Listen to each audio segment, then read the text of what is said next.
কর্মধারায় সমাসের প্রকারভেদ। কর্মধারায় সমাস টোটাল 5 প্রকার। এর মধ্যে প্রথমেই হলো রূপক কর্মধারায় সমাস।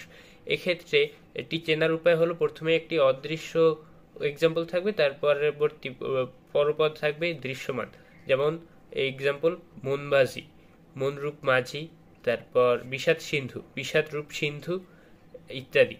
তারপর পরবর্তীতে হলো মধ্যপদ লোপী কর্মধারায় সমাস।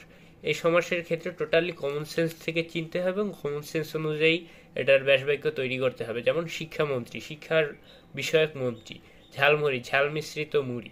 তারপর পরবর্তীতে উপমান কর্মধারায় সমাস এবং উপমেয় কর্মধারায় সমাস, এই দুইটি হলো কর্মধারায় সমাসের আরো দুটি প্রকারভেদ। উপমানের ক্ষেত্রে একটি সত্য এক্সাম্পল থাকবে, আর উপমেয়র ক্ষেত্রে একটা মিথ্যা এক্সাম্পল থাকবে, মিথ্যা তুলনা থাকবে আর কি, দুটোই তুলনা করা হয়। যেমন উপমানের ক্ষেত্রে আসে হলো কাজল কালো, কাজলের ন্যায় কালো। এরপর আরেকটা উদাহরণ হলো বরফ শীতল, বরফের ন্যায় শীতল। আরেকটা উদাহরণ হলো তুষার শুভ্র, তুষারের ন্যায় শুভ্র। উপমেয়র ক্ষেত্রে উদাহরণ আসে হলো সিংহ পুরুষ, পুরুষ সিংহের ন্যায়।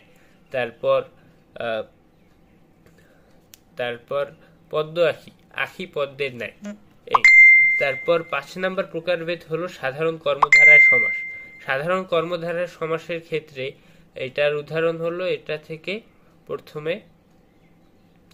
থেকে সাপেক্ষ সর্বনাম বিলুপ্তি ঘটে, এই সমাসের উৎপত্তি ঘটে। সাপেক্ষ সর্বনাম বলতে যে, সে, যারা, তারা, যিনি, তিনি, আগে, পরে ইত্যাদি।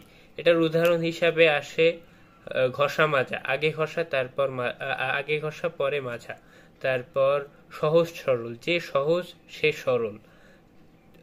চালাক চতুর, যে চালাক সে চতুর ইত্যাদি।